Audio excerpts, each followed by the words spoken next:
에스라서 7장입니다. 에스라서 7장입니다.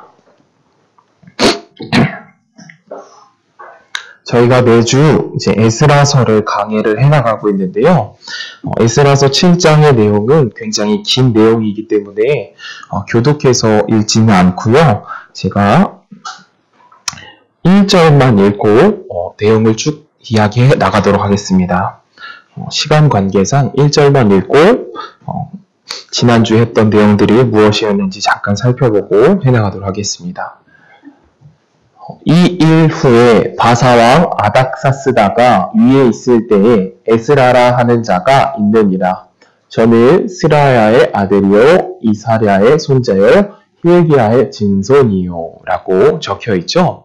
여기서 첫 구절에 보면 1절에 보면 이 일 후에 라고 적혀있는 부분을 우리 주목하여 볼 필요가 있습니다.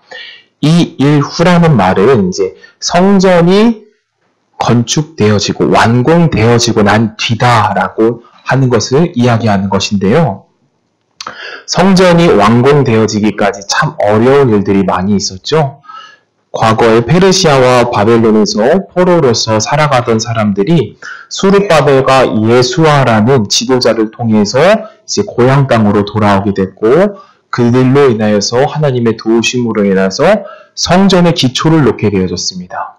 성전의 기초를 놓자마자 많은 방해꾼들이 등장했는데요. 사마리아 사람들과 각 주변에 있는 방해꾼들로 인하여서 성전의 재건이 멈추어지게 되어졌습니다. 약 16년간 정도 멈추어졌죠. 그 이후에 사람들이 낙담하고 좌절하고 있을 때 하나님께서 학개와 스가랴라는 선지자들을 보내어서 너희들에게 새로운 성전이 건축되어질 것에 대해서 예언을 하고 그 은혜를 받아서 그들이 다시 한번 힘을 내어서 성전 건축을 이루게 되어지는데요. 그 성전 건축이 되었을 당시 예레미야의 예언이 성취되어졌다는 것을 우린 지난 시간에 이야기했습니다. 예레미야는 몇 년 뒤면 너희들이 이 땅에 돌아와서 다시금 예배하리라 라고 예언이 되어져 있었죠. 바로 70년입니다. 70년. 70년이 딱 되는 해에 이스라엘 사람들이 성전을 건축하게 되어졌고, 이제 성전 건축으로 인하여서 그들이 각각 공동체로 하나님께 예배드리는 장면을 지난주까지 이제 봐왔습니다. 그리고 이 일 후에라고 7장을 시작을 하는데요. 성전 건축이 되고 난 뒤 이 일 후라는 것은 몇 년이 이미 지난 상태이냐. 성전 건축 후 60년 뒤 이야기입니다. 이제부터는. 에스라서 7장의 이야기는 성전 건축 후 60년 뒤 이야기다. 그러니까 꽤 오랜 시간이 흐른 상태죠. 60년이란 세월이 흘렀기 때문에 어떠한 사람들이 이미 없는 상태일까요? 초기 지도자들, 수르바벨과 예수아가 없는 상태인 거예요. 수르바벨과 예수아가 없는 상태에 이제 지도자를 잃어버린 상태가 되어지는 겁니다. 그때 하나님께서 예비하신 오늘 등장하는 에스라가 등장을 하고요. 그 후에는 느헤미야가 등장을 합니다. 그래서 오늘 7장의 말씀들을 보면서 우리는 무엇을 발견할 수 있느냐? 예비하시는 하나님, 그리고 교회를 어떻게 이루어 가시는가에 대해서 같이 나눠가도록 하겠습니다. 말씀을 좀 읽어가도록 하겠습니다. 1절부터 6절까지 한번 교독하도록 하겠습니다. 1절을 읽었기 때문에 2절을 제가 읽고 3절을 우리 성도님들이 읽어가도록 하겠습니다. 살룸의 현손이요 사독의 5대손이요 아히둉의 6대손이요 아나의 7대손이요 아사라의 8대손이요 브라의 6대손이요 스라히야의 10대손이요 우시엘의 11대손이요 붓기의 12대손이요 아히스라의 13대손이요 유나스의 14대손이요 엘라사의 15대손이요 이 에스라가 바벨론에서 올라왔으니 저는 이스라엘 하나님 여호와께서 주신 바 모세의 율법에 익숙한 학사로다. 그 하나님 여호와의 도우심을 입음으로 왕에게 구하는 것을 다 받은 자이더라 라고 적혀 있는데요. 여기서 6절까지 에스라 가문에 대해서 소개를 하는데, 이 중동이나 아랍권에는 가문의 이름이 길면 길수록 어떠한 가문이라고 여겨졌냐면 이 가문은 실로 위대한 가문이다라고 여겨졌어요. 그래서 오늘날에도 아랍이나 중동 지역에 가서 여권을 발행하고 또한 이제 등록을 할 때 이름을 적잖아요. 뭐 네임을 적을 거 아니에요. 미들 네임 중간에 있는 이름을 적을 때 그 이름이 긴 사람들이 있어요. 이름이 긴 사람들은 가문이 유명한 자다 그렇게 볼 수 있는 건데요. 우리도 누구의 아들이다라고 소개하면 그 사람의 아버지가 위대하기 때문에 그렇게 소개하지 않습니까? 예를 들어서 제 아버지가 국회의원 누구누구입니다. 이렇게 말한다는 것은 우리 가문을 소개하기 위해서 그렇게 말하는 것처럼 이 에스라 사람의 가문을 소개할 때 여러 등장인물이 등장해요. 그것은 무슨 말인 거죠? 이 에스라가 아론의 지파이고 위대한 가문의 자손이다. 이 말은 즉 바벨론과 페르 시대의 포로 생활 기간에 또 무엇을 잃지 않았다는 겁니까? 자기 자신의 정체성을 잃지 않았다라는 거예요. 나는 하나님의 백성이고 또한 대제사장의 후손이다. 그것을 간직한 사람이었다라는 건데요. 이 에스라가 명문 가문입니다. 이 명문 가문이었고 원래 그의 직업은 페르시아 왕 밑에 있는 법률 자문가였어요. 법률 자문가. 그러니까 왕이 법적으로 물어볼 사람 있죠.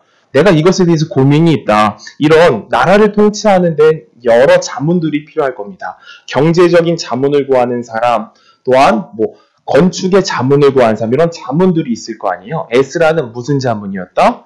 바로 법률에 대한 자문가였어요. 그러니 에스라가 지금 위치가 어떠한 사람이에요? 그 나라에서도 큰 특권을 가진 사람이고 위대한 사람이었다는 걸 알 수 있죠. 오늘 본론에서 잠시 넘어와서 이 성경 속에서도 이 가문 이야기를 할 때 여러 등장인물이 등장하면 위대한 가문이라는 걸 알 수 있잖아요. 그렇다면 성경에서 가장 가문을 길게 이야기한 사람은 누구일까요? 가장 길게 가문에 대해서 이야기한 사람, 바로 예수님입니다. 오늘 본론과는 잠깐 다른 이야기지만 이 예수님의 족보에 대해서 잠시 이야기하면 좋을 것 같아요. 성경 말씀 잠시 볼까요? 마태복음 1장 6절 말씀을 보도록 하겠습니다. 예수님 가문에 대해서 이야기를 하는 겁니다. 예수님은 실존 인물이셨죠? 실존 인물이었기 때문에 그 가문에 대한 이야기들도 속속히 나와 있어요. 유대인들은 자신의 부모가 누구였고 할아버지가 누구였고 또 그 할아버지의 할아버지는 누구였고 이런 걸 자세히 적어놓지 않습니까? 근데 예수님의 가문에 대한 이야기에 좀 재미난 것이 한 가지가 있습니다. 이새는 다윗 왕을 낳으리니 다윗은 우리아의 아내에게서 솔로몬을 낳고 라고 적혀있죠. 그래서 보니까 마태복음에서는 다윗의 후손을 솔로몬이라고 적고 있습니다. 그렇죠? 그러니까 왕권에 대해서 이야기를 하고 있는 거예요. 마태복음이라는 책은 바로 유대인들에게 그리스도에 대해서 전하기 위해서 적어진 책이기 때문에 유대인들은 무엇을 중시했죠? 가문에 대해서 중시했고 또 왕이 누구였는지를 중시했단 말입니다. 그렇기 때문에 솔로몬에 대한 이야기를 넣고 있어요. 다윗의 후손이 솔로몬이다. 그런데 이제 누가복음 3장 31절을 한번 보도록 하겠습니다. 누가복음은 가문이 거꾸로 올라가거든요. 거꾸로 올라가요. 예수님으로부터 해가지고 쭉 마지막 하나님까지 올라가는데요. 이 부분 한번 읽어보도록 하겠습니다. 그 이상은 멜레아요. 그 이상은 메나요. 그 이상은 마따나요. 그 이상은 나단이요. 그 이상은 다윗이요. 라고 적혀있죠.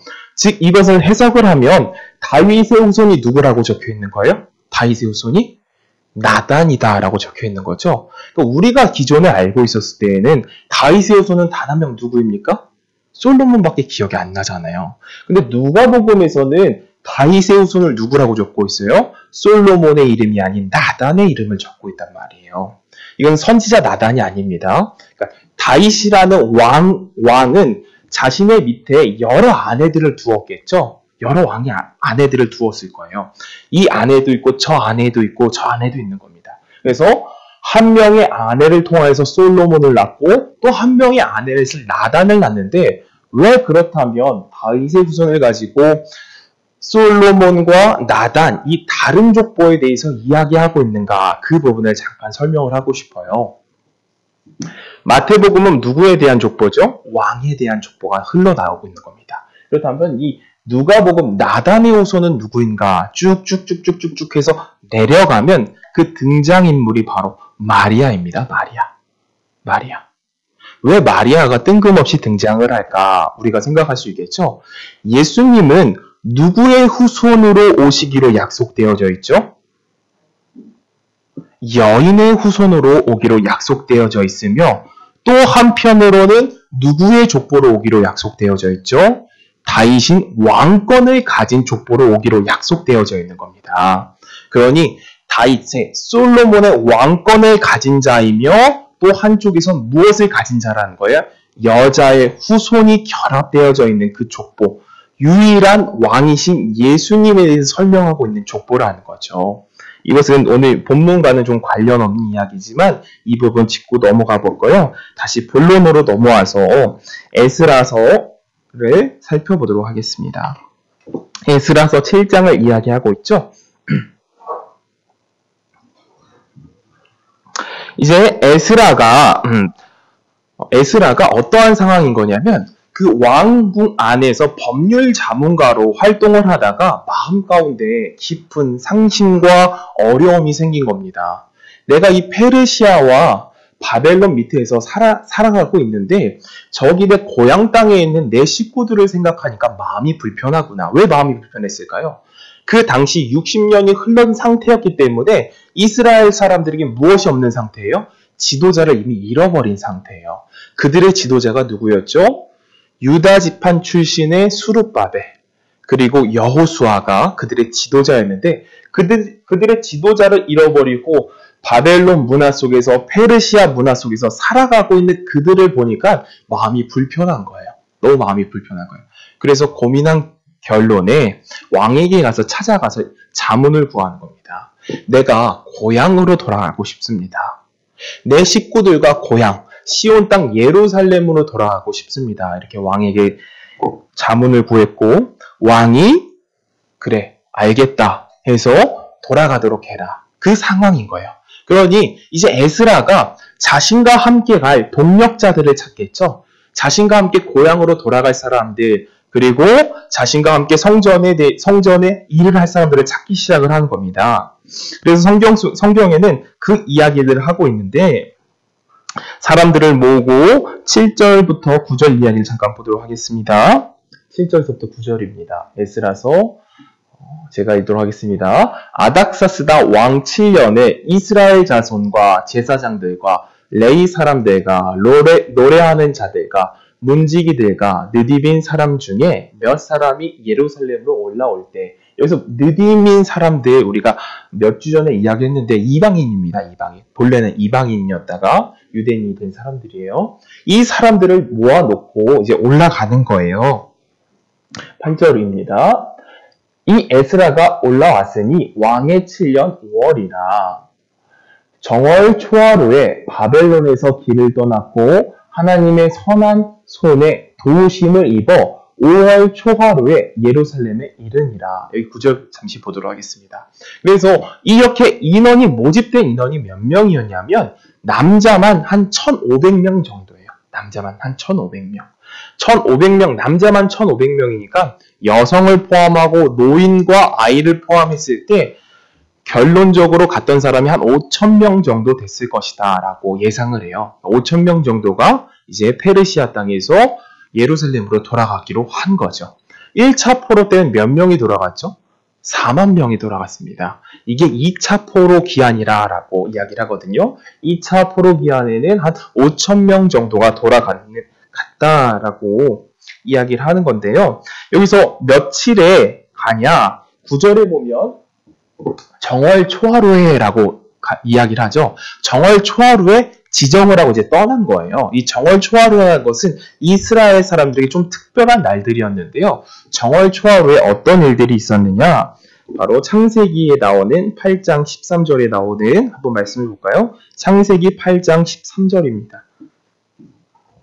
창세기 8장 13절 601년 정월 곧 그달 1일에 지면에 물이 거친지라 노아가 방주 뚜껑을 들치고 본즉 지면에 물이 거쳤더니 그러니까 노아의 방주에서 나왔을 때가 정월 초하루거든요. 그러니까 에스라가 일부러 지정을 한 거죠. 우리가 정월 초하루에 고향으로 돌아가자.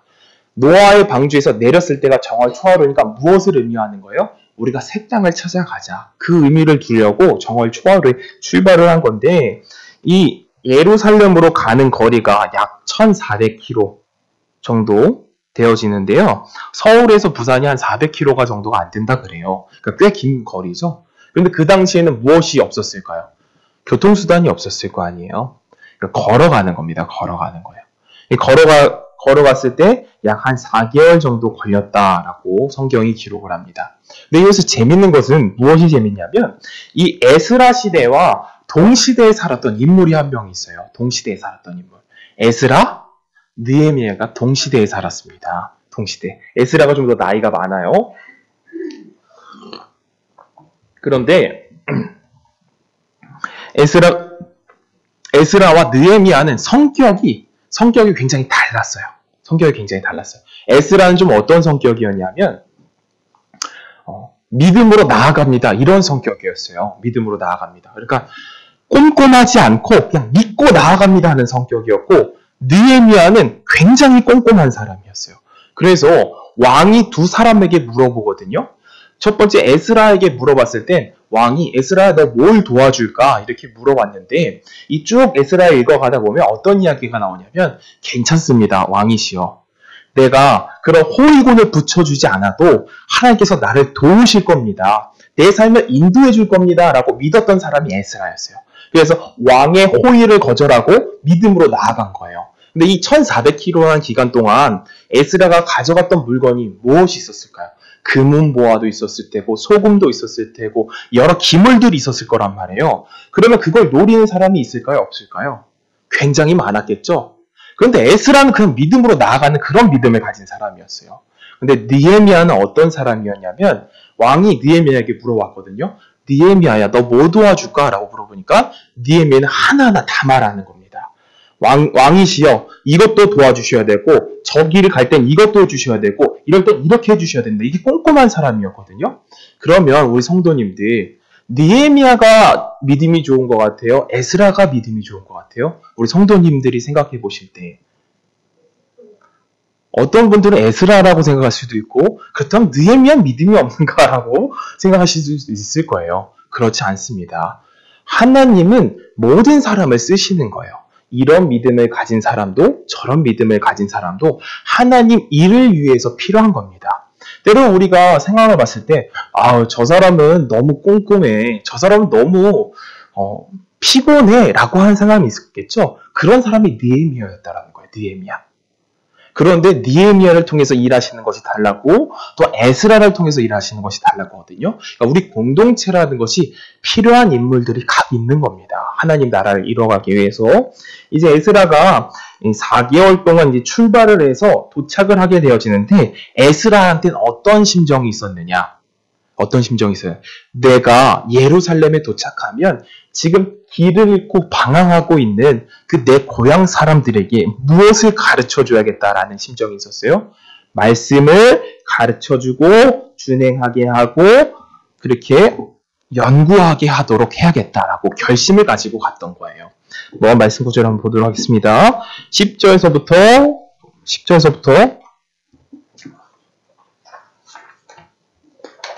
13절입니다. 10절에서부터 13절. 에스라가 여호와의 율법을 연구하여 준행하며 율례와 규례를 이스라엘에게 가르치기로 결심하였더라. 여호와의 계명의 말씀과 이스라엘에게 주신 율례의 학사인 학사겸 제사장 에스라에게 아닥사스다 왕이 내린 조서 초본은 아래와 같으니라. 모든 왕의 왕 아닥사스다는 하늘의 하나님 율법의 완전한 학사 겸 제사장 에스라에게 조서하노니 우리나라에 있는 이스라엘 백성과 저희 제사장들과 레위 사람들 중에 예루살렘으로 올라갈 뜻이 있는 자는 누구든지 너와 함께 갈지어다 라고 적혀 있는데요. 여기서 보면 이제 사람들에게 공포를 했을 거 아니에요. 에스라가 그 공포한 내용을 이야기하는 거거든요. 어떻게 공포를 했냐면 강압적으로 하지 않았어요. 에스라가 그 왕의 조서에 따라 뭐라고 이야기하고 있어요? 13절 마지막에 보니까 올라갈 뜻이 있는 자는 누구든지 너와 함께 갈지어다 라고 되어 있죠. 올라갈 뜻이 있는 사람, 마음에 원하는 사람만 참여하도록 하라는 거예요. 이 안에는 참으로 놀라운 신비가 있는데요. 하나님은 우리들에게 자유의지를 주셨습니다. 자유의지를 주셨는데도 그 자유의지를 함께 무엇을 해나가시느냐? 자유의지를 허락하시면서도 하나님의 섭리를 이루어가시는 분이에요. 이것이 개혁주의 신앙이 믿고 있는 바거든요. 그러니 우리들에게 너희들 하고 싶은 대로 해. 그렇지만 내가 그 섭리를 이루어갈 거야 라고 우리들에게 자유를 주셨다는 겁니다. 근데 에스라가 올라갈 뜻이 있는 사람을 모았을 때 몇 명이 모였어요? 5,000명이 모였단 말입니다. 여기에 동참하지 않았던 사람이 누가 있었느냐? 느헤미야가 동참을 하지 않았어요. 느헤미야는 자기가 원해서 가지 않은 겁니다.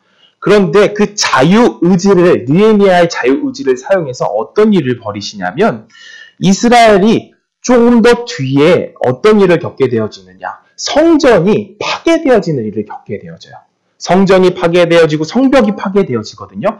그때 느헤미야에게 하나님께서 감동하셔서, 남아있는 느헤미야에게 감동하셔서 그가 많은 그 나라의 보석과 재물을 가지고 이스라엘 땅으로 돌아오게 하시거든요. 이와 같다라는 겁니다. 하나님은 우리들에게 선택할 자유를 주셨어요. 그렇지만 그 선택을 안 한 것으로도 하나님의 뜻을 이루어 가신다라는 거죠. 그런 예화가 한 가지가 있습니다. 성경에는. 하나님의 뜻을 거절했을 때에도 하나님의 뜻을 이루어 가시는 예화가, 재밌는 예화가 있죠. 바로 요나서입니다. 요나서. 요나가 하나님이 느느웨라는 도시로 가라 그러잖아요. 근데 어떻게 해요? 싫다 그런단 말입니다. 싫어요 하죠? 싫어요 해서 어디에 먹혀요? 어디에 먹히죠? 이제 물고기 뱃속에 들어가죠? 근데 물고기 뱃속에 들어가야 된 이유가 있어요. 물고기 뱃속에 들어가야 되는 이유. 왜? 물고기 뱃속에 대한 이유 안에 어떤 것이 있는 거죠? 메시아의 예언이 들어있습니다. 메시아의 예언. 요나서를 보면 요나가 물고기 뱃속에 들어갔을 때에 대한 글을 적는 것이 있는데요. 거기 안에 예수 그리스도에 대한 예언이 들어가져 있는 거예요. 내가 이 어둠 가운데 갇혀있고 내 머리에는 이런 해초 같은 것이 엉켜져 있구나 라고 되어져 있거든요. 예수님께서 머리에 무엇을 쓰셨죠? 가시면류관을 쓰셨단 말이에요. 그 물고기 뱃속에서 며칠 만에 나옵니까? 3일 만에 나와서 그들을 구원하죠. 그렇듯 요나를 통해서도 메시아의 사역을 예언하기 위해서 요나의 거절을 사용을 하시는 거거든요. 그러니까 우리가 여기서 짚고 넘어갈 때, 우리들에게 적용을 할 때 때로 우리들의 삶 가운데 여러 가지 선택지가 있단 말입니다. 이것을 해야 될지 저것을 해야 될지 선택지가 있는 거예요. 그런데 어떠한 신앙을 가졌을 때에는 우리가 두려운 마음을 겪게 되느냐? 하나님의 뜻이 단 한 가지라고 생각했을 때 우린 두려움을 갖는 거예요. 단 한 가지다.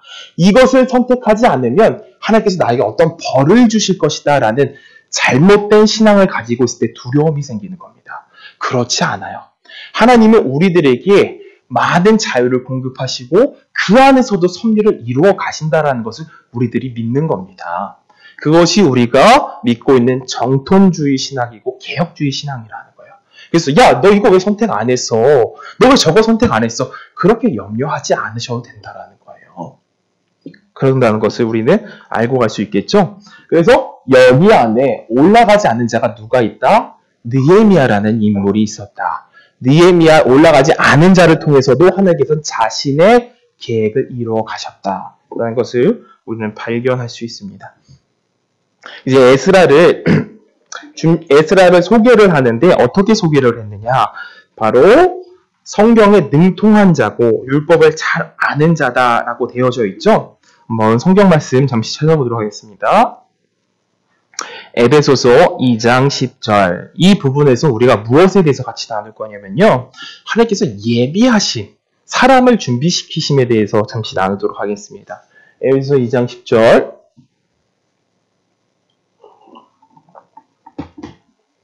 우리는 그의 만드신 바라 그리스도 예수 안에서 선한 일을 위하여 지으신 받은 자니 이 일을 하나님께서 전에 예비하사 우리로 그 가운데서 행하게 하려 하심이라. 우리의 삶을 하나님 계획 가운데 다 예비해 두셨다라는 거예요. 무엇을 하기 위해서? 하나님의 일을 하기 위해서 우리의 삶이 다 예비되어져 있다는 겁니다. 이것이 중요합니다. 내 삶이 잘 되기 위해서 예비되어졌다는 것이 아니라 하나님의 일을 하기 위해서 예비되어져 있다는 거예요.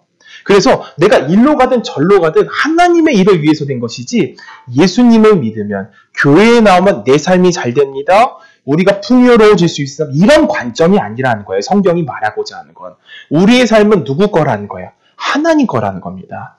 하나님께서 우리의 삶을 왜 예비하신 길로 가시느냐? 자신의 영광을 위해서. 자신의 영광을 위해서. 너 잘 살아라, 이런 것이 아니에요. 내 자녀 잘 되라, 이런 뜻이 아니라 자신의 영광을 위해서 예비해둔 길을 가게 한다는 겁니다. 그런데 에스라가 어릴 적서부터 무엇을 배워왔던 사람이냐면, 무엇을 관심을 두고 무엇을 가지고 그것을 위해서 성장이었던 사람이에요. 법 쪽에 관심을 두었던 사람이라는 거예요. 그래서 나중에 법률 자문가가 되었는데, 그 법률 자문가까지 오르다 보니까 페르시아라는 큰 나라에서 법적인 관점으로서 생활을 하다 보니까 무엇을 눈뜨게 되어질까요? 아, 어떻게 통치해야 되는구나. 어떻게 다스려야 되는 거구나. 이것을 딱 알았겠죠? 그것을 가지고 그 마음 가운데 불편한 마음이 생기는 거예요. 그 지식이 있으니까. 누구에게 알려주고 싶다. 저기 내 고향에 있는 사람들에게 알려주고 싶다는 그 불편함이 생긴 겁니다. 그들에게 하나님의 법을 가르쳐주고 싶고 그들에게 말씀을 가르쳐주고 싶다라는 것이 생긴 거죠. 여기서 에스라가 율법에 능통한 자라고 이야기를 하는데, 어떻게 율법을 받아들이셔야 되냐면, 율법 안에는 무엇이 들어있죠? 국가법, 도덕법, 사람들의 살아가는 생활법, 이런 것들이 들어있는 겁니다. 그러니 그 법적인 것을 잘 알고 있는 에스라가 무엇을 해주고 싶은 거예요? 옳은 것을 가르쳐주고 싶은 거예요. 그 마음이 생겨서 이제 가게 되어지는 건데요. 하나님께서는 이렇게 과거서부터 자신이 쓴 사람들을 계속해서 예비해 두셨어요. 그 대표적인 인물로 두 명의 인물을 들 수 있을 텐데요. 첫 번째 인물로는 사도 바울이 있습니다. 예수님이 죽으시고 난 뒤에 유대 나라에는 지도자가 없었죠. 그래서 하나님의 섭리 가운데 지도자를 누구로 세우셔요? 베드로와 야고보라는 지도자를 세웁니다. 근데 그 두 사람이 앙상부를 이루는 거예요. 어떤 앙상부를 이루느냐? 베드로는 무엇을 잘하는 사람이었죠? 12제자 중에 가장 설교를 잘하는 사람이었습니다. 가장 설교를 잘하는 사람이었어요. 그렇지만 무엇이 부족한 사람이었느냐? 베드로에게는 유대인들에게 그러한 권위나 그런 걸 가질 수 없는 사람이었어요. 근데 야고보는 그거를 가지고 있는 겁니다. 야고보는. 왜? 예수님의 친동생이자 그리고 본래는 예수님에 대해서 회의적인 사람이었거든요. 야고보는 예수님에 대해서 회의적인 사람이었어요. 그런데 내 형이 메시아라고 이런 생각을 가지고 있던 사람입니다. 그런데 회심한 끝에 그가 돌이키는 것을 보고 유대인들이 무엇을 받아들이냐? 저 회심한 야고보를 보니 정말 메시아가 맞는다 하는 명분이 생긴 거예요. 그래서 야고보와 베드로가 앙상부를 이루는데, 야고보와 베드로로 유대인들이 그 교회가 공동체가 설립이 되어지고 그 뒤 하나님의 약속에 따라 복음이 전파되어져야 되잖아요.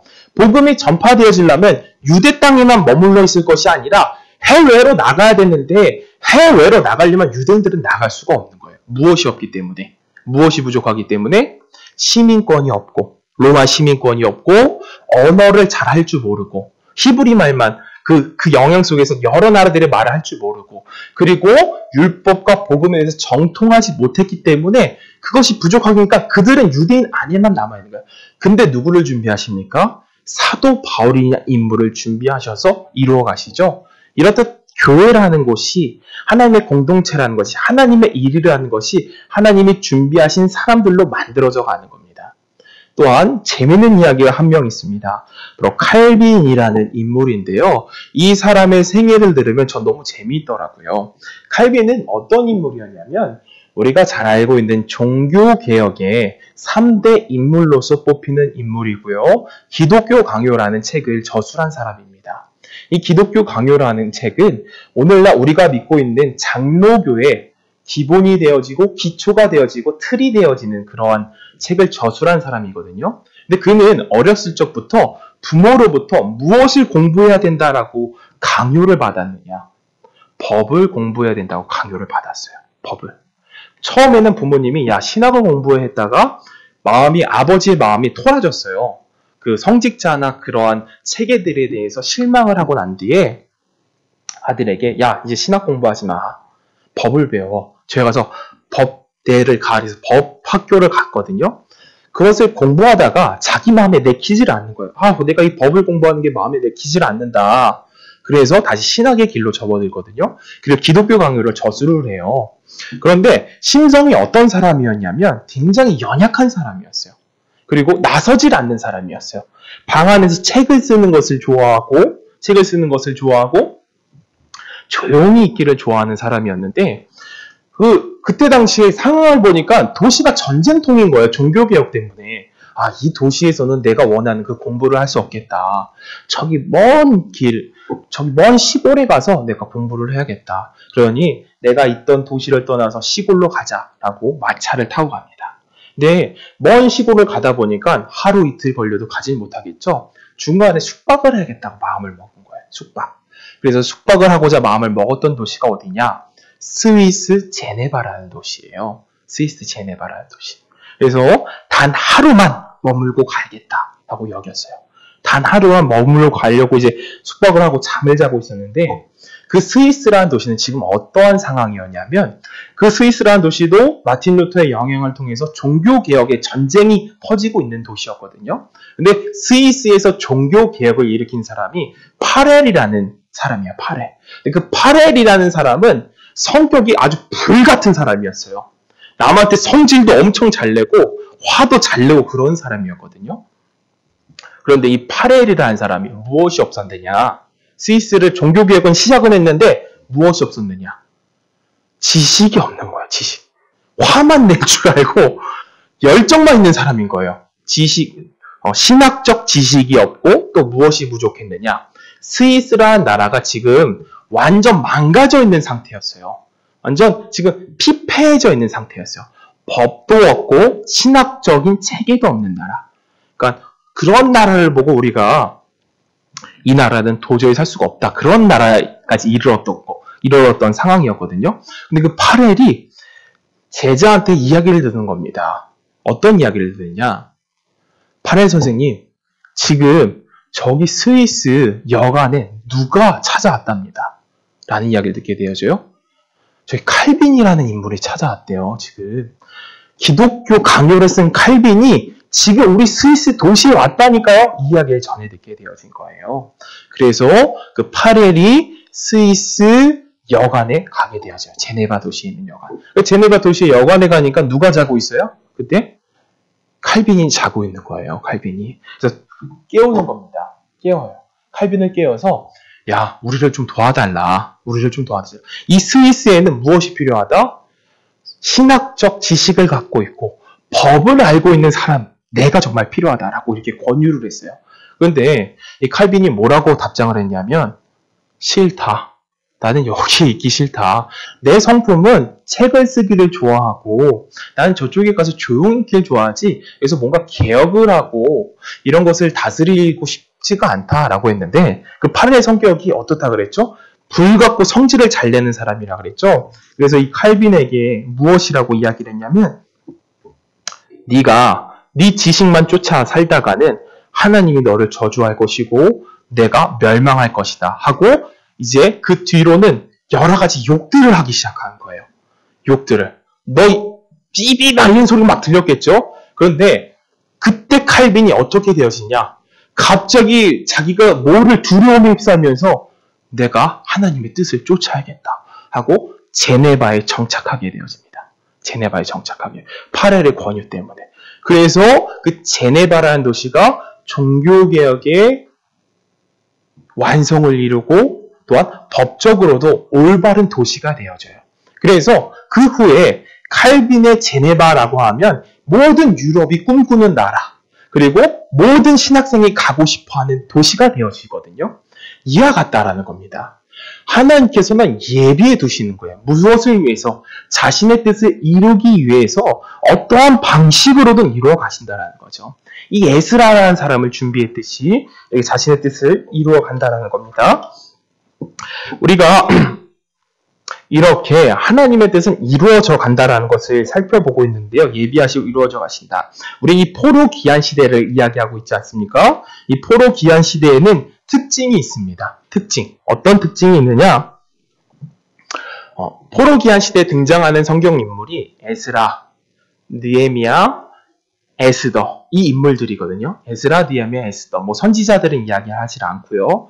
그 이후에는 스룹바벨, 여호수아 이런 등장인물도 있겠지만 에스라와 느헤미야와 에스더가 특징이 있어요. 공통점. 어떤 공통점이냐? 왕 옆에 있는 사람이라는 겁니다. 왕 옆에. 왕 옆에. 에스라도 왕에게 간구해서 누구를 도와주었어요? 이스라엘 사람들을 도와주었죠. 느헤미야도 술 맡은 관원장으로서 왕에게 부탁을 해서 이스라엘을 도와주었어요. 에스더는 누구죠? 왕 옆에서 왕비였죠. 왕에게 부탁을 해서 이스라엘 사람들을 구원해냈습니다. 이렇게 포로 기한 시대에는 왕 옆에 있는 사람들이 등장을 하는 거예요. 왕에게 간구해서 그들의 구원을 이룰 수 있도록, 왕에게 간구해서 하나님의 나라를 들어갈 수 있도록 이렇게 이러한 자들이 등장을 하거든요. 그렇다면 이 에스라, 느헤미야, 에스더 공통적으로 왕에게 간구하는 사람이 있죠. 그 사람이 누굴까요? 바로 예수님이라는 겁니다. 예수님. 예수님은 우리의 구원을 위해서, 우리의 구원과 하나님 나라를 위해서 지금도 간구하신다라는 거예요. 한번 말씀을 보도록 하겠습니다. 히브리서 7장 말씀입니다. 히브리서 7장 22절부터 26절까지.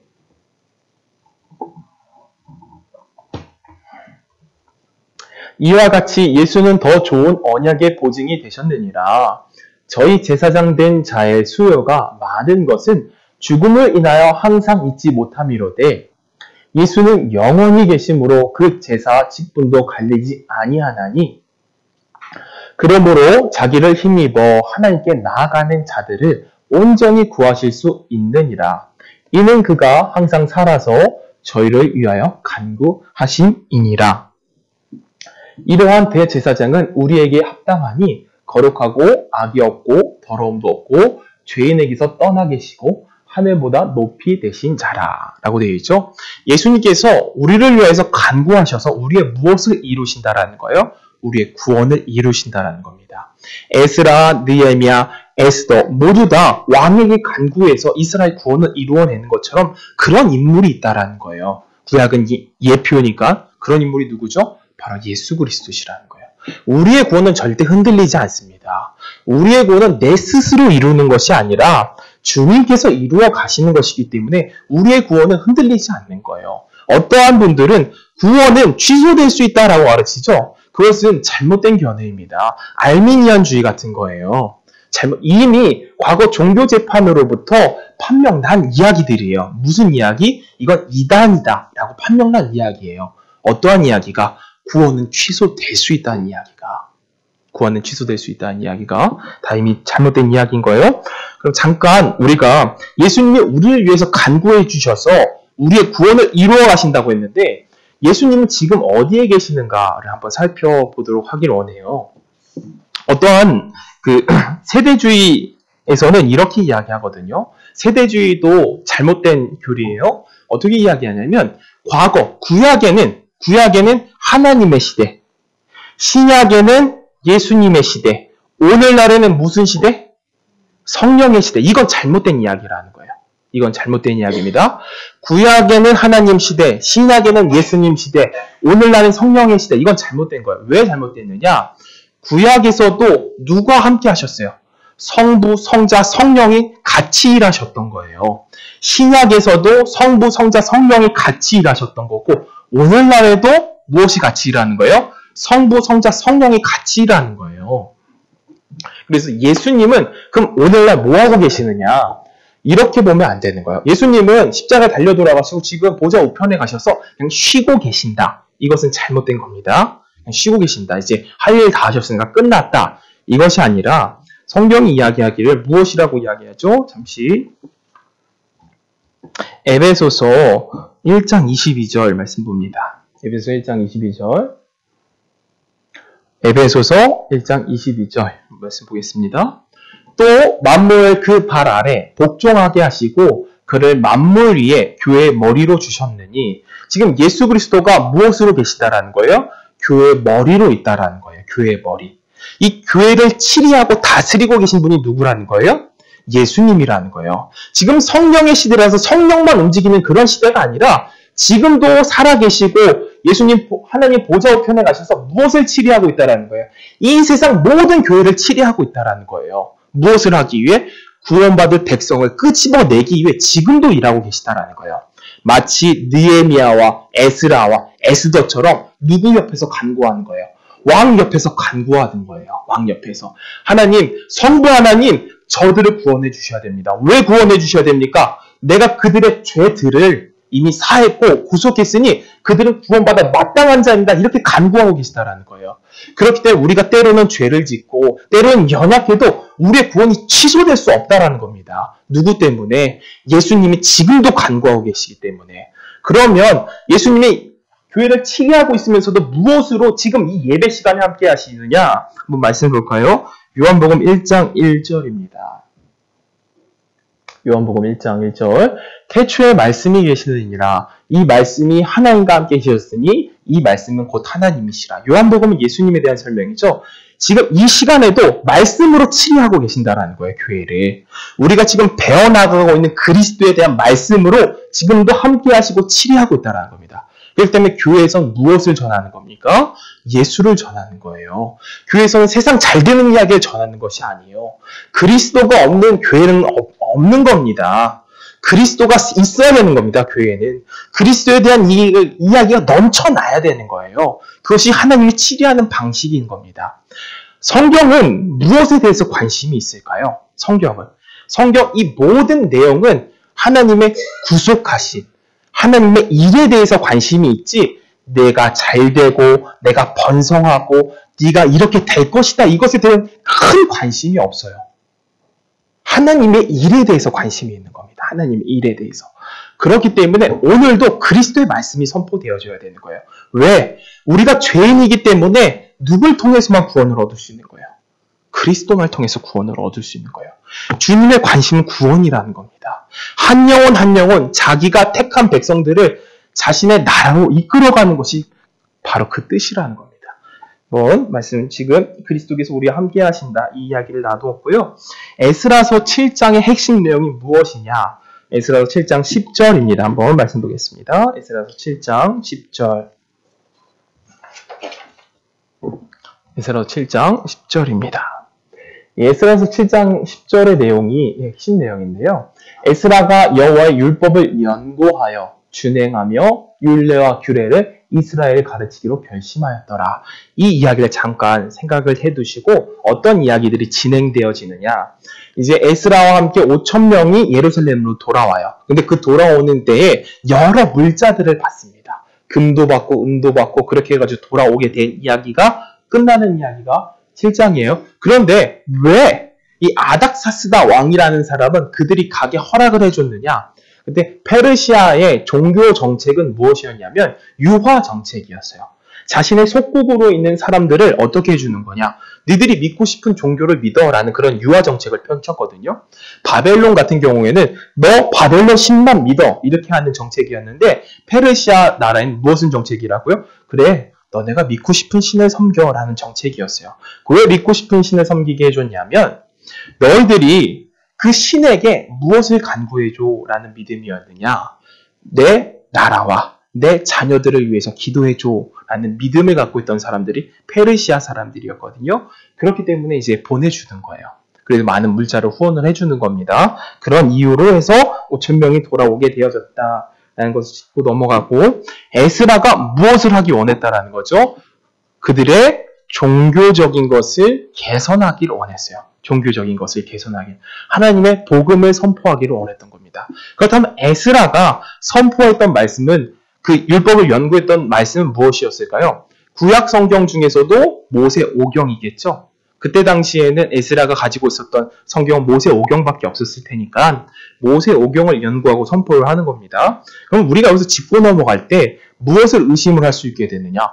그러면 에스라는 율법만 전한 건 아닌가? 이런 생각을 가질 수도 있거든요. 잘못 해석을 할 수도 있어요. 왜 우리 교회는 이걸 너무 강조를 하니까 율법은 폐기되어졌고 율법보다는 은혜다. 이걸 너무 강조하다 보니까 에스라가 율법 전하면 안 되는데 그런 심정을 가질 수 있단 말이에요. 에스라가 전한 건 율법이 아니에요. 그럼 우리 오늘날 생각하고 있는 할라카가 아닙니다. 그러니까 그 법 안에는 무엇이 있던 거죠? 바로 도덕법, 나라를 건설하는 법, 이런 법들을 가지고 갔던 거지 우리가 가지고 있던 율법, 잘못된 율법, 그런 정신이 아니에요. 이 이야기를 어떤 것으로 풀어야 되냐면 잠시 그림을 보도록 하겠습니다. 제가 사진 한 장 준비해 온 것이 있는데요. 이 책이 할라카라는 책이에요. 할라카. 기억해 두시면 좋으실 것 같아요. 할라카라는 책인데 어떠한 책이냐면 에스라 시대부터 만들어졌다라는 책이에요. 에스라 시대부터 만들어졌다. 이스라엘 사람들은 이 할라카의 시작은 에스라다라고 생각을 하거든요. 이 율법을 연구하는 것이 이스라엘 사람들이 잘못된 길로 접어들게 되어집니다. 어떤 길로 접어들게 되어지냐면 이 책, 사람들이 율법에 대해서 궁금해할 거 아니에요. 어떤 궁금증이 있을까요? 율법에 보면은 안식일을 거룩하게 지키라고 하는데 안식일은 어떻게 거룩하게 지키는 겁니까? 라는 세세한 질문들을 할 거예요. 그러니까 율법 안에는 두리뭉실하게 적혀 있으니까 세세한 질문들이 있죠. 예를 들면 안식일에는 무거운 짐을 들지 말라고 하는데 몇 킬로부터 무거운 짐입니까? 라고 질문을 한단 말이에요, 사람들이. 그래서 이런 할라카를 만들기 시작을 한 거예요, 이 책을. 이 책 안에는 이런 것들이 적혀 있어요. 안식일에는 무화과 나무 열매보다 가벼운 것을 들어야 된다라는 것이 적혀 있는 거예요. 사람들이 질문할 거 아니에요. 몇 킬로부터 무거워요? 그러면 여기 할라카에 보니까 안식일에는 무화과 나무 열매 무게보다 무거운 거 들면 안 돼. 이렇게 적은 거예요. 그러한 것들이 몇 가지가 되어졌느냐? 613가지가 되어지는 거야. 세세하게. 그런데 이 할라카만 있었느냐? 예수님 당시에는 여러 학파들이 있었거든요. 그때 당시에 주류가 됐던 사람들이 바리새파, 사두개파, 그리고 에세네파인데 이 분파들을 잠시 설명을 하자면 바리새인들은 율법을 중시하는 학파였어요. 율법을 중시하는 학파. 그리고 사두개파는 성전을 중심하는 학파.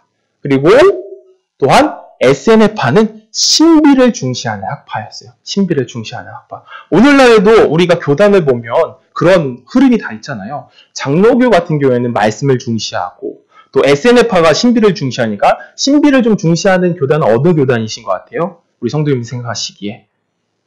오순절 교단이 있겠죠? 그렇게 학파들이 있던 거예요. 근데 이 학파들이 책을 저술을 했는데 바리새파 사람들이 저술한 게 이 할라카예요. 그럼 사두개인들만의 또 그 책이 있겠죠? 사두개인들만의 책. 그리고 에세네파만의 책들이 있는 거예요. 또 열심당파만의 책들이 있는 거예요. 그럼 책들이 얼마나 많아질까요? 수도 없이 많아지는 거죠. 그러면 이스라엘 사람들이 지켜야 됐던 법들이 613가지만이 아니라 몇 개로 불어버리는 거예요? 몇 천 개가 돼버리는 거예요. 그러니 이스라엘 사람들이 이 율법을 잘못 해석하다 보니까 어떠한 결론에 이르게 됐느냐?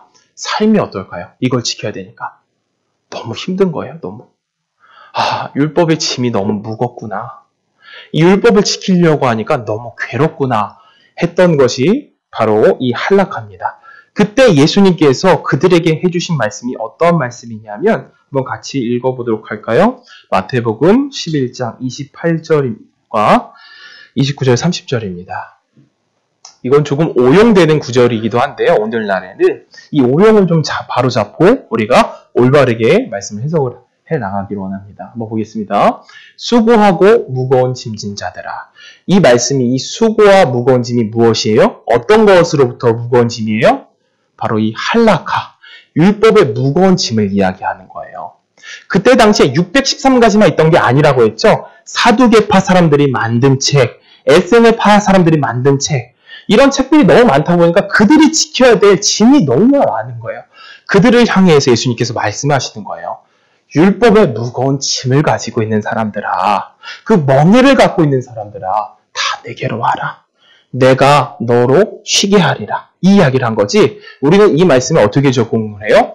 내 물질의 무거운 짐, 내 건강의 무거운 짐, 내 삶의 무거운 짐, 이걸로 적용을 하거든요. 그건 잘못된 해석이에요. 이 구절 안에서는. 그 안에서 하나님 섭리 안에 우리의 짐을 해결해 주시는 것도 있죠. 그렇지만 이 말씀 구절을 가지고 그렇게 말씀을 전하면 안 된다라는 겁니다. 다음 구절 보겠습니다. 나는 마음이 온유하고 겸손하니 나의 멍에를 메고 내게 배우라. 그러하면 너희 마음의 쉼을 얻으리라. 이는 내 멍에는 쉽고 내 짐은 가벼움이라 하시니라 라고 되어져 있죠. 이제 마태복음 11장 끝나고 12장에 어떤 이야기가 나오냐면 율법을 안 지키는 이야기가 나와요. 율법 예수님께서 제자들이랑 막 길 가다가 밀을 깎아 먹는 이야기가 나오고 안식일에 예수님 막 살리는 이야기가 나오는 거예요. 그러니까 그 사람들 이해를 하는 거죠. 야, 수고하고 짐진 자들아 다 되게. 그것이 율법의 멍에를 쉬게 하는 거구나. 예수님이 직접 보여주시는구나. 그렇게 이해해야 한다는 거죠. 그렇다면 오늘날 우리들에게 할락하는 무엇일까요? 오늘날 우리들에게 할락하. 여러 것들이겠죠. 저 어렸을 적만 해도 할락하가 몇 가지가 기억이 나요. 저 어렸을 적에 성전에 보면 이 커튼 색깔이 이렇게 주홍빛이라고 해야 되나요? 그런 주홍빛 커튼이 많았던 것 같아요. 근데 어느 날 이제 애들이랑 제가 어릴 때 성가대였는데요. 성가대하다 막 이게 막 잡아당기고 놀다가 그거를 이제 전도사님이 보신 거예요. 이 거룩한 이거 성전에 니가 이렇게 커튼을 망가뜨려도 돼! 이렇게 화내시더라고요. 그때 무서웠죠. 야, 하나님의 것이구나, 이것이. 커튼이 어린 나이. 이게 참 무서웠거든요. 그때 어떤 데 막 단에 올라가면 이제 뭐 쫓아서 화내시고. 이런 것이 할락하라는 거예요, 오늘날에도. 그렇다 우리 교회 안에서도 이 율법의 할락하, 마음의 짐, 수고한 것들을 다 없애버려야겠죠? 다 없애버리기 위해서 에스라가 노력을 했다라는 겁니다. 그들이 갖고 있었던 것이 무슨 법이었냐면, 바벨론의 법과 페르시아의 법을 가지고 살아갔던 거예요. 그들에게 새 말씀을 전해주는 겁니다. 하나님의 법은 이런 것이다. 그러나 오늘날 적용을 해서 우리도 무슨 것을 전해야 되는 거죠? 그리스도의 은혜를 전하는 겁니다. 사람들에게 무거운 짐을 져주는 것이 아니라 예수님이 전한 복음을 전하는 것이 우리들이 본받아야 될 길이라는 거죠. 마태복음 15장 1절입니다. 한번 볼까요? 마태복음 15장 1절.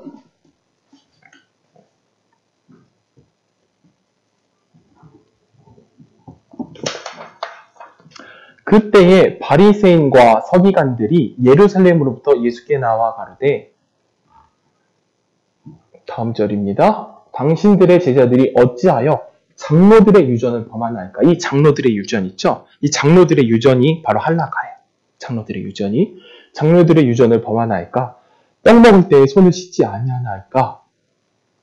대답하여 가라사대 때 너는 어찌하여 너희 유전으로 하나님의 계명을 범하느냐라고 적혀 있습니다. 이렇게 해서 에스라가 예루살렘으로 돌아와서 무슨 일을 하기 시작했다? 하나님의 말씀을 전하기 시작을 한 겁니다. 오늘 말씀을 정리를 해봅니다. 에스라서 7장에는 어떠한 이야기들이 적혀 있죠? 바로 에스라가 왕에게 찾아가서 고향으로 돌아가야겠습니다. 그리고 에스라의 가문에 대해서 설명을 했습니다. 에스라는 유명한 가문이었죠. 그 가문의 사람이 지도자였고 학사였습니다. 5,000명의 사람들이 고향 땅으로 돌아오는 거예요. 돌아와서 어떤 일을 하기 시작을 하는 거예요? 종교개혁을 이루기 시작을 하는 겁니다. 종교개혁을 이루는데 그들이 바벨론 법에, 페르시아 법에 묶여있던 사람들에게 하나님의 말씀을 전해주기 시작했다라는 거죠. 오늘날도 우리들은 마찬가지입니다. 세상 가운데 있는 법 가운데 있는 사람들, 율법의 묶임에 있는 사람들에게 우리가 전할 것은 무엇이에요? 그리스도의 은혜를 전하는 겁니다. 그것이 하나님의 일이고 우리 교회를 세워나가는 것이죠. 하나님의 섭리에 보면 하나님께서는 여러 사람들을 예비해 두십니다. 자신의 뜻 안에서. 에스라를 예비해 두셨고 그 이후에 올 느헤미야를 예비해 두셨죠. 그리고 사도 바울도 예비해 두셨고 칼빈과 같은 인물들도 예비해 두셨습니다. 하나님은 자신의 일을 완수하시는 분이에요. 자신이 스스로 이를 만들어 가시는 분이에요. 그 안에 우리의 무엇도 포함되어 있다? 우리의 자유의지를 허락하면서 포함되어져 있다는 겁니다. 그러니 우리가 하나님 뜻 안에서 무엇을 선택하든 어떤 일이 벌어진다는 거예요? 하나님 섭리 안에서 움직여 가진다. 그러니 내가 이 교회 안에서 내가 할 수 있는 것을 자유롭게 하나님 위해서 영광을 돌리면서 해나가는데 에스라가 믿음이 아니냐, 느헤미야가 믿음이 아니냐 이것을 따질 것이 아니라 내가 할 수 있는 일을 하고 하나님의 영광 안에서 섭리 안에서 교회를 이루어가는 것이죠. 이 교회를 치리하는 방식이 무엇이에요? 그리스도가 머리가 되어져서 무엇을 선포하는 겁니까? 말씀으로서 함께 하신다는 겁니다. 우리가 그리스도의 말씀으로 풍성이 되어질 때 하나님의 통치하심을 바라볼 수 있는 것이죠. 그 이야기를 나누었습니다. 기도하기 전에 종교개혁 때에 종교개혁자들은 어떠한 설교를 많이 했느냐? 제가 이거를 적어오질 못했어요. 귀 동량으로 들은 이야기는 많은데 적어오질 못했거든요. 어떤 이야기냐면 종교개혁과 많은 그 청교도들과 사람들은 설교를 할 때 사람들의 이러한 질타를 많이 받았어요. 그만 은혜에 대해서 설교하십시오. 라는 이야기 질타를 많이 받았어요. 그만 은혜에 대해서 설교하십시오. 이런 질타를 많이 받았다라는 거예요. 왜 이렇게 은혜만 이야기합니까? 라는 이야기를 많이 들었대요. 그때 사람들이 무엇이라고 말했습니까? 복음을 깨닫고 말씀을 이해하는 사람들이 이것은 지나치도록 전해야 된다는 거예요. 사람들이 지나칠 정도로 말해야 된다는 거예요. 무엇에 대해서? 그리스도의 은혜에 대해서. 우리 교회가 해야 될 모습이 그들의 모습과 같다라는 겁니다. 다른 사람들 율법도 있지 않습니까? 사람의 잘됨도 성경은 이야기하지 않습니까? 사람의 도덕도 이야기하지 않습니까? 가정도 이야기하지 않습니까? 일도 이야기하지, 직장도 이야기하지. 이렇게 이야기할 때 종교개혁자들의 청교도들이 무엇을 말했다라는 거예요? 당신들이 지나치도록 들을 정도로 우린 은혜에 대해서 전해야 됩니다. 왜? 우린 죄인이기 때문이라는 거야. 죄인이기 때문에. 죄인인 우리가 어찌 구원을 얻을 수 있겠습니까? 어찌 하나님께 나아갈 수 있겠습니까? 내 안에 있는 죄가 나로 하여금 지옥으로 끌어당기는데 어찌 하나님을 믿을 수 있겠습니까? 그것은 오롯이 은혜밖에 없다라는 겁니다. 우리가 은혜 안에서 이 풍성이 채워지기를 기도합니다. 기도하겠습니다.